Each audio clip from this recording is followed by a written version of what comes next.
Olá, vamos dar início aí ao nosso módulo 5, análise técnica, falando das teorias de Down, Fibonacci e Elliott.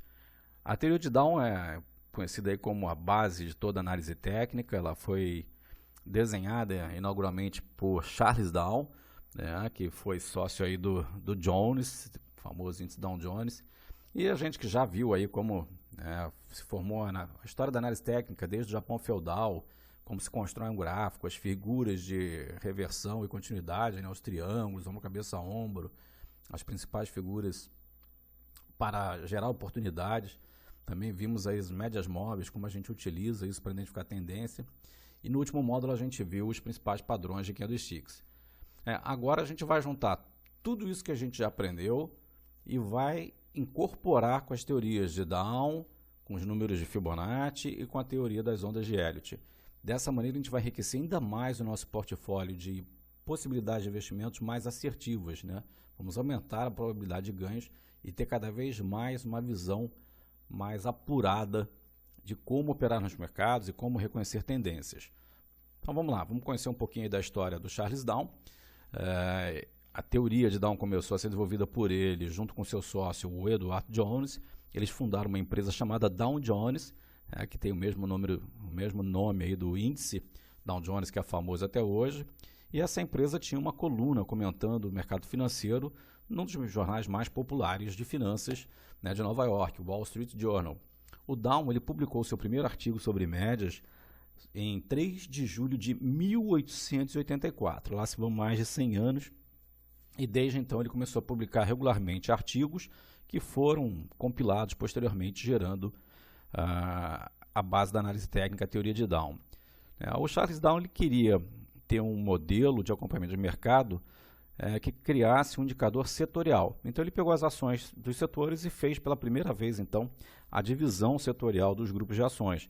Pegou as ações de tecnologia, separou as ações de energia, as ações de transporte e foi criando vários indicadorzinhos. O índice Dow Jones Industrial era o mais famoso aí, que a indústria estava bombando naquela época. Tinha 30 ações e assim permanece até hoje, né? Coincidentemente ou não, o índice Dow Jones Industrial, que é o mais famoso deles na NYSE, na Bolsa de Nova York, tem 30 ações da mesma maneira como foi criado pelo Charles Down.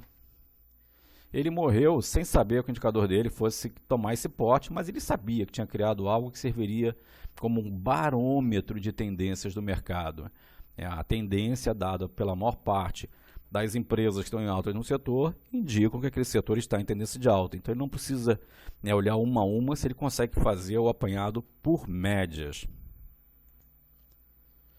Em 1902 ocorreu a morte de Charles Down e aí então o William Hamilton, que foi seu sucessor no Wall Street Journal, levou cerca de 27 anos organizando todos os artigos que o Charles Down escreveu e acabou, de fato, juntando tudo no que foi formulado como a teoria de Down, como é conhecida até hoje.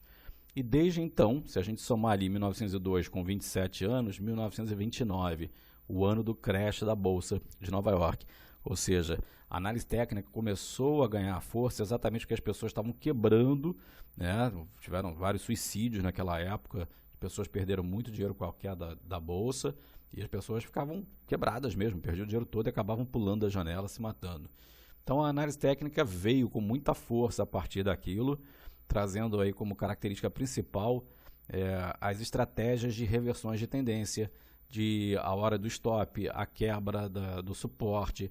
Então essas coisinhas que a gente vai vendo, como parece assim meio bobinhas no início, elas ganham muita força em um momento que você consegue colocar um stop bem definido numa estratégia, que você entra imaginando que vai ganhar um rio de dinheiro, mas quando começa a dar errado, você tem um ponto de saída, e como a gente já viu, a parte de retorno-risco ele deve ser menor do que o ganho esperado. Você não pode perder todo o seu dinheiro, a não ser que aconteça assim, um fato muito isolado, você pode ter uma operação que você vai perder muito na operação, mas o ideal é você nunca ter todos os seus ovos na mesma cesta. Renda variável não é para estar com todo o seu capital colocado. A maior parte das pessoas que eu conheço, que manjam de economia, falam para botar em bolsa no máximo 30% do seu capital de investimentos. Aqui do lado tem interessante a carteira Dow Jones, né, com seus 30 papéis, como havia comentado, continua com 30 ações até hoje. Pouquíssima mexida existe dentro da carteira. Poucos papéis entram e saem. Tem uns aqui que estão desde o início, olha. Tem papel aqui de 1932, Procter & Gamble.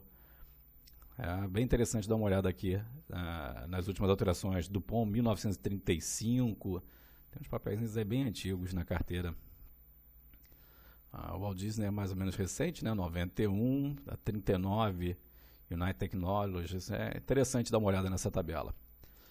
Aí, seguindo aí com foco em investimentos, vamos falar dos princípios da teoria de Down, que de fato são aqueles que vão nortear os investimentos com análise técnica. É importantíssimo ter isso em mente, tá? Sempre que for operar, levar eles muito a sério.